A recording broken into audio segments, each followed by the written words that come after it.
Halo semua, hari ini kita ingin memulai sebuah seri Bible Study sama-sama berjudul Kehendak Tuhan. Sebelum kita memulai, ini ada beberapa disclaimer yang aku harap teman-teman bisa coba perhatikan agar bisa mendapat manfaat yang lebih banyak. Karena ini adalah sebuah seri, jadi akan dibagi dalam beberapa bagian.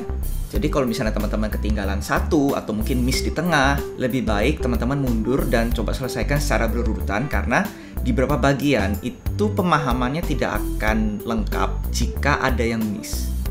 Dan juga kalau misalnya teman-teman bisa ada catatan, bukan nyatat khotbah ya, tapi ini kayak beneran kayak beberapa poin yang dan ayat yang paling penting dan pengertiannya itu yang akan membantu teman-teman untuk bisa merenungkannya di waktu-waktu ke depan.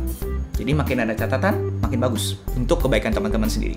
Karena memang Bible study tanpa ada catatan pribadi itu kayak ada yang kurang gitu. Alright, ayo kita mulai. Jadi frase kehendak Tuhan itu sering banget dipakai di kalangan orang-orang percaya dan juga di luar kalangan orang percaya untuk mengatakan sesuatu yang mereka yakini itu yang Tuhan ingin mereka lakukan atau alami. Contohnya, oh iya kayaknya kehendak Tuhan bagiku untuk pergi ke sekolah itu. Oh kayaknya kehendak Tuhan bagiku untuk menikah deh sama orang itu. Atau mungkin, oh ini adalah kehendak Tuhan buat aku untuk jadi kaya raya, sehat, dan kawan-kawannya. Pertanyaannya begini, apakah benar itu adalah kehendak Tuhan exactly untuk ya siapapun yang mengatakan itu? Kalaupun yakin, atas dasar apa kita yakin itu adalah kehendak Tuhan yang beneran sejati untuk kita? Untuk orang ini kaya, untuk orang ini menikah dengan orang itu, untuk orang ini pergi sekolah di tempat itu. Atas dasar apa kita yakin? Kebanyakan respon yang mereka sampaikan adalah, ya karena saya yakin, saya berdoa, saya dapat impresi begini. Hari ini kita nggak pingin perdebatan ya, apakah Tuhan itu berbicara dalam doa dan kawan-kawan bla bla bla. Tapi intisarinya begini, sebelum kita ini mengerti kehendak Tuhan yang very specific kayak di hidupnya kita masing-masing, sekolah di mana, menikah dengan siapa, bekerja seperti apa nanti, tinggal di mana bahkan. Satu hal yang banyak orang miss, banyak orang itu nggak mengerti kehendak Tuhan itu secara garis besarnya untuk umat manusia itu seperti apa. Udah deh, itu basic banget. Terlalu banyak orang itu terlalu cepet tanya, Tuhan kehendakmu atas hidupku ini apa? That's good. Tetapi alangkah lebih bagusnya sebelum kita tanya perkalian, ibaratnya kita harus mengerti dulu penjumlahan itu apa, pengurangan itu apa. Dan hari ini kita akan belajar soal tambah-tambahan, kurang-kurangan dari Tuhan mengenai kehendak Allah. Oke, sekarang kita ngomong soal the big picture atau gambaran besarnya.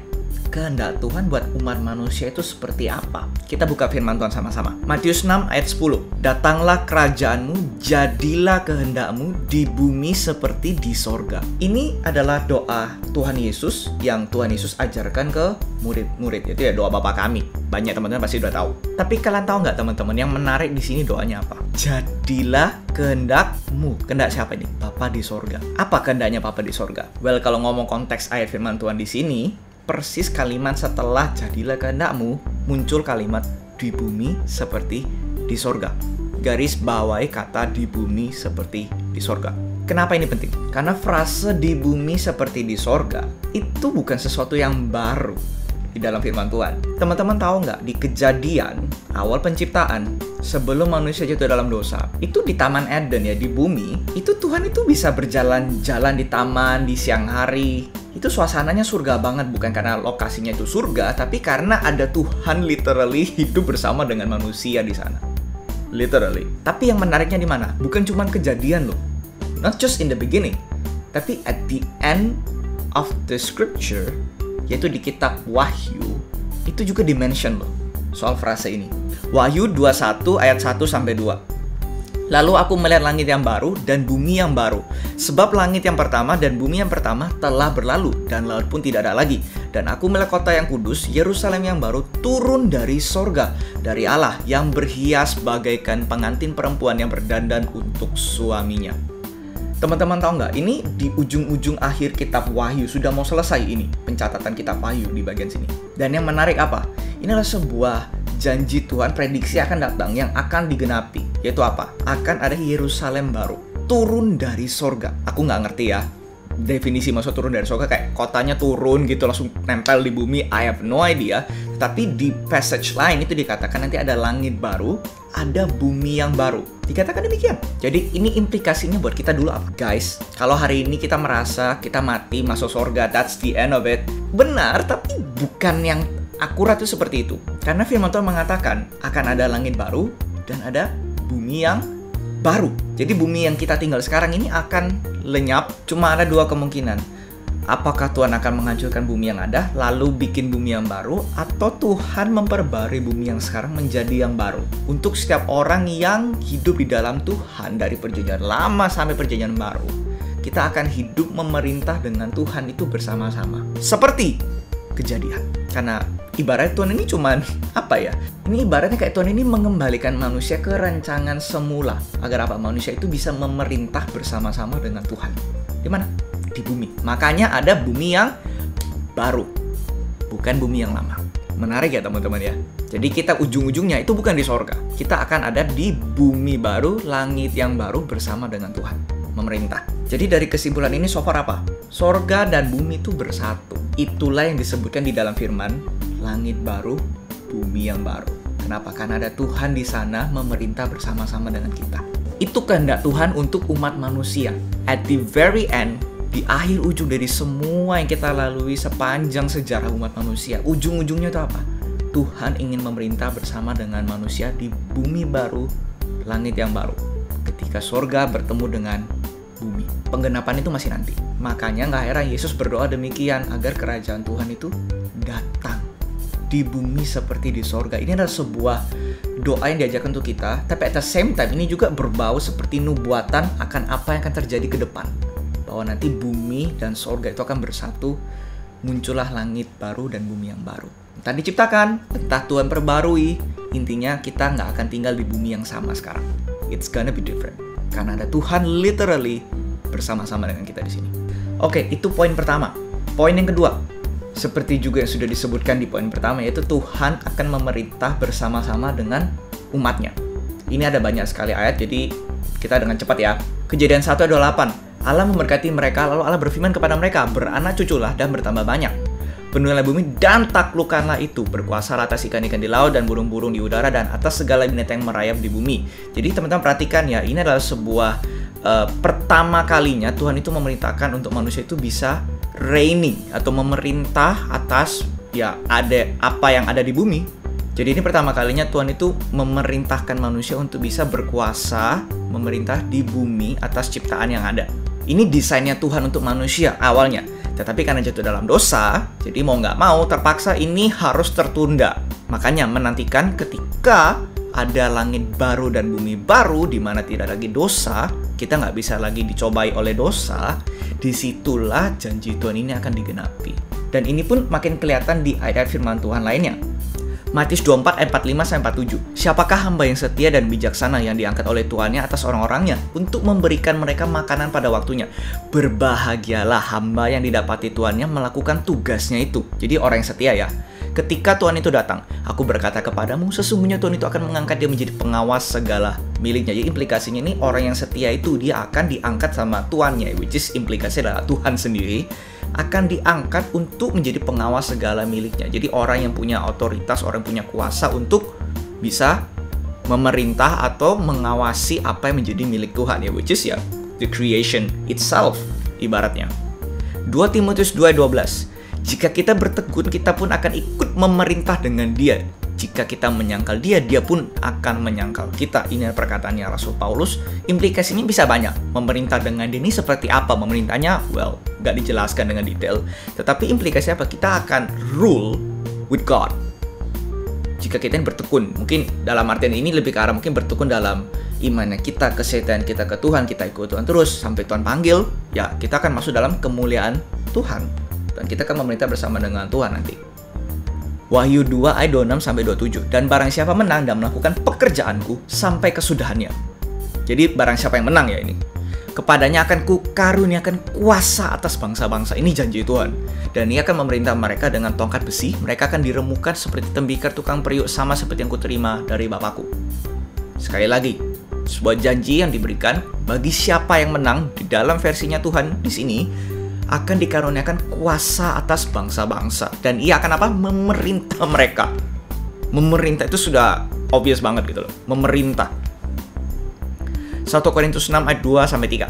Atau tidak tahukah kamu bahwa orang-orang kudus akan menghakimi dunia? Dan jika penghakiman dunia berada dalam tangan kamu, tidakkah kamu sanggup untuk mengurus perkara-perkara yang tidak berarti? Tidak tahukah kamu bahwa kita akan menghakimi malaikat-malaikat? Jadi apalagi perkara-perkara biasa dalam hidup kita sehari-hari. Ayat firman Tuhan ini lebih ke arah ngomong ke kamu itu jangan cari keadilan ke orang-orang yang gak percaya. Kayak urus, kalau ada masalah di dalam gereja, itu selesaikan sendiri. Jangan bawa-bawa orang yang gak percaya untuk ikut campur. Dan di sini juga menariknya ada implikasinya. Tidak tahukah kamu akan menghakimi malaikat? Malaikat. Maksudnya menghakimi malaikat-malaikat ini apa? Kayak malaikatnya Tuhan yang sekarang, yang baik, atau kayak malaikat yang jatuh, kayak Satan and his legions of angels yang sudah jatuh, atau yang gimana ini? Nggak disebutkan. Tapi implikasinya Paulus ini adalah kesannya kayak suatu hari kita kan dikasih kayak otoritas untuk to do these kind of great things, no matter what kind of it is. Nggak ngerti detailnya gimana, tetapi ini ada sesuatu yang luar biasa gitu. Kita kan dikasih suatu otoritas untuk untuk bisa semacam menghakimi or giving some kind of judgment or some sort. Nggak tahu. Tetapi kita akan diberikan suatu otoritas yang begitu luar biasa. Sampai-sampai bisa dibilang kita ini akan menghakimi malaikat. Implikasi yang paling basic itu seperti itu. Wahyu 20 ayat 6. Berbahagia dan kuduslah ia yang mendapat bagian dalam kebangkitan pertama itu. Kematian yang kedua tidak berkuasa lagi atas mereka. Tetapi mereka akan menjadi imam-imam Allah dan Kristus. Dan mereka akan memerintah sebagai raja bersama-sama dengan dia 1000 tahun lamanya. Ini ngomong konteksnya kayak kerajaan 1000 tahun. Banyak sekali interpretasi, aku nggak akan masuk di situ karena aku juga nggak banyak mengerti di situ. Tapi implikasinya jelas. Kayak apapun itu bentuknya, kerajaan 1000 tahun. Orang-orang yang dalam konteks ayat ini itu akan memerintah sebagai raja bersama-sama dengan Tuhan. For at least 1000 years. Well, aplikasinya gimana nanti kita nggak tahu. Tetapi jelas kita akan memerintah bersama-sama dengan Tuhan. That is the will of God. Oh, suatu hari setiap orang percaya akan memerintah bersama-sama dengan Tuhan. Makanya ya implikasinya buat kita. Nggak heran Tuhan minta kita untuk jadi orang yang lebih sabar, mengasihi, mengampuni. Kenapa? Karena suatu hari Tuhan akan kasih sebuah otoritas untuk memerintah bersama dengan Tuhan. Nggak masa kalau kita memerintah dengan Tuhan, kita dicerca sama orang dikit, kita ngambek. Kita dikecewakan sama orang yang pelayanan, sesama orang Kristen, kita sudah mundur dari gereja. Itu kan bikin malu. Kenapa? Karena apapun kesakitan, proses yang Tuhan izinkan terjadi di dunia kita hari-hari ini, itu sangat berguna untuk membentuk karakter dan hidupnya kita, hubungannya kita dengan Tuhan, untuk apa? Siap memerintah dengan Tuhan suatu hari.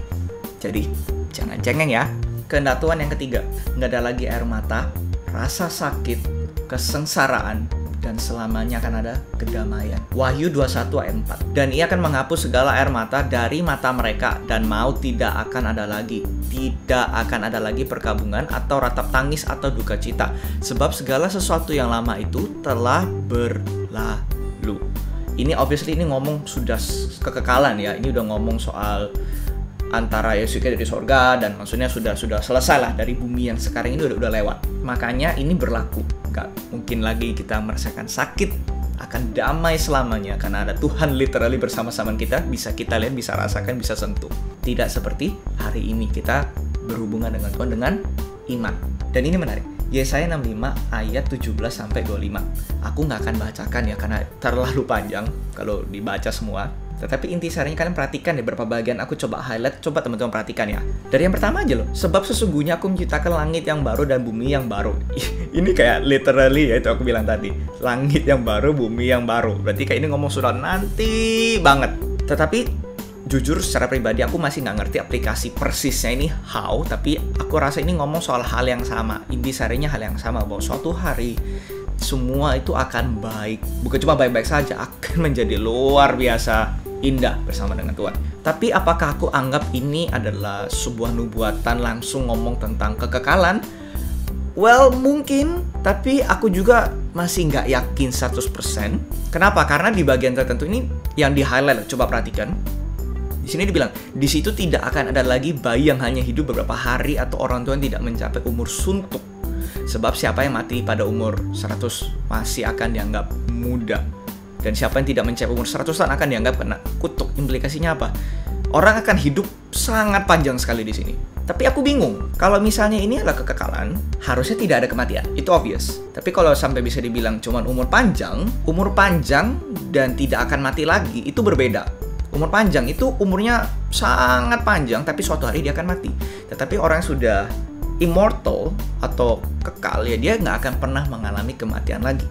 Jadi secara pribadi, I'm not sure apakah ini ngomong literal tentang pas kita di sorga nanti, atau sebelum itu.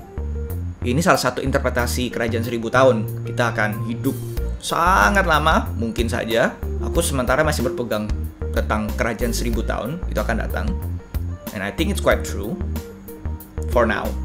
Tapi implikasi dari semua ini apa? Jelas, Tuhan akan menciptakan sebuah lingkungan hidup, kondisi kita hidup nanti. Tidak ada lagi air mata, tidak ada lagi rasa sakit, tidak lagi kesengsaraan, dan selamanya akan damai. Kalau hari ini kita masih sengsara, masih menderita, air mata terus mengalir karena banyak kejadian yang tidak sesuai yang kita inginkan terjadi. Jangan heran, ini bukan sorga, ini bukan langit baru, bumi baru. Justru di momen seperti inilah menjadi sebuah tanda pemurnian hati kita sama Tuhan. Kenapa? Kita nggak akan selamanya menderita, tidak akan selamanya sengsara. Suatu hari itu akan berakhir. Dan ini harusnya menjadi pengharapan orang percaya.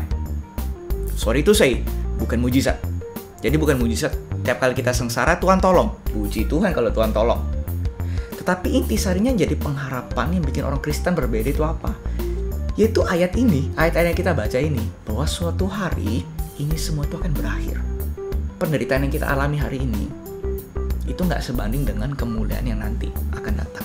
Jadi ketika kita menghadapi kehidupan, kita menderita, sampai menteteskan air mata sekalipun, itu harusnya nggak boleh bikin kita depresi, hilang harapan. Sedih boleh, normal, tapi nggak boleh hilang harapan. Kenapa? Ini harapan orang percaya. Tidak selamanya orang percaya itu menderita. Kenapa? Suatu hari ini semua akan selesai. Jadi kalau hari ini pengharapan kita itu bergantung pada mujizat Tuhan, aku rasa kita coba shift deh, kita berganti. Karena bukan itu idealnya. Kalau ngomong soal konteks kehendak Tuhan as a whole, idealnya apa? Kita gantungkan pengharapannya kita itu sama Tuhan. Sama kehidupan kita yang akan datang bersama dengan Tuhan. Itu yang idealnya. Kenapa? Karena di Wahyu tadi kita baca, Tuhan akan hapuskan air mata. Sampai kita mati nanti, itu air mata itu tetap ada. Tetap ada. So, intinya apa? Keep going strong dengan Tuhan. Kenapa? Karena kita punya pengharapan suatu hari ini semua akan berlalu. Itu pengharapan orang percaya, bukan mujizat. Last but not least, Tuhan itu menjadi pusat dari segalanya. Literally. Wahyu 21 ayat 3. Lalu aku mendengar suara yang nyaring dari tahta itu dan berkata, lihatlah kemah Allah ada di tengah-tengah manusia. Di mana? Di tengah-tengahnya manusia. Dan dia akan diam bersama-sama dengan mereka. Mereka akan menjadi umatnya dan ia akan menjadi Allah mereka. Dari perjanjian lama itu kayak obvious banget. Kayak ada tabernacle yang orang Israel berkemah di sekelilingnya dan Tuhan itu menjadi pusatnya. Itu adalah sebuah gambaran yang akan terjadi juga di kekekalan nanti. Tuhan itu akan menjadi pusat dari segalanya. Gak heran juga, makanya ada ayat yang bilang kalau tidak akan ada lagi namanya itu siang atau malam, karena Tuhan itu menjadi cahaya di tengah-tengah mereka. Nih ada ayat firman Tuhan lain. Wahyu 7 ayat 17, sebab anak domba yang di tengah-tengah tahta itu akan mengembalakan mereka dan akan menuntun mereka ke mata air kehidupan, dan Allah akan menghapus segala air mata dari mata mereka. Jadi dari dua ayat ini aja lah kita lihat kayak Tuhan itu menjadi fokus dari segalanya. Di kitab Wahyu bagian lain itu dikatakan Tuhan itu menerima sembah, para tua-tua itu sampai bersujud menyembah. Kayak it's really obvious kalau sumber perhatiannya kita itu semua tertuju ke Tuhan. Implikasinya kita apa? Kalau kita nggak terbiasa hidup kita di bumi menjadikan Tuhan itu sebagai fokus dari segalanya. Kita makan, fokusnya Tuhan nggak. Kamu makan buat Tuhan atau kamu makan buat perutmu sendiri? Kayak gitu-gitu. Dan segala aktivitas lainnya. Kita mungkin jadi orang yang nggak akan terbiasa nanti kalau Tuhan itu menjadi fokus dari segalanya di kekekalan. Biasakan deh, coba biasakan. Karena suka nggak suka, Tuhan itu akan jadi pusat dari segalanya. Kalau kita nggak biasa hari ini, mulailah biasakan. That's it untuk pembelajaran kita hari ini. Kita sudah belajar mengenai kehendak Tuhan secara garis besar di dalam hidup umat manusia itu seperti apa. Yaitu luar biasa banget, indah. Dan kita ini belajar kalau, hey, dibandingkan dengan pertanyaan sebelumnya, kerja apa, makan apa, tinggal di mana, menikah dengan siapa, dan sebagainya. Kita harus mengerti dahulu kehendak Tuhan secara garis besar seperti apa. Dan ketika kita sudah mengerti, kita itu bisa dengan lebih mudah minimal membedakan kira-kira Tuhan menghendaki aku tinggal di mana, kerja seperti apa. Karena mindsetnya itu adalah kekekalan, mikirnya itu jauh ke depan, nggak ngomong soal melulu enaknya kita di bumi sekarang itu gimana, kita lepas dari masalah apa enggak. Karena cara berpikirnya itu beda, karena fondasinya kita itu kekekalan. Oleh karena itu, kita pastikan ya, pengharapan kita itu untuk kehidupan yang akan datang. Kalau semuanya ini Tuhan sudah atur agar kita ini akan menjadi pribadi yang akan hidup bahagia dengan Tuhan suatu hari di langit baru dan bumi yang baru. Tapi aku penasaran apa yang di dalam benaknya teman-teman. Kira-kira teman-teman sadar nggak akan semua hal yang kita pelajari hari ini? Atau mungkin teman-teman ada nggak setujunya di mana? Mungkin bisa tulis di kolom komentar ya. Dan nanti di pertemuan berikutnya kita akan belajar mengenai dari gambaran besar kehendak Tuhan ini di dalam sejarah umat manusia. Di manakah peran kita itu berada? Kita akan bahas lebih detail di sana. Tapi untuk sekarang, terima kasih untuk setiap teman-teman sudah mengikuti dari awal sampai akhir. Sampai ketemu di sesi berikutnya ya. Thank you, bye-bye semua.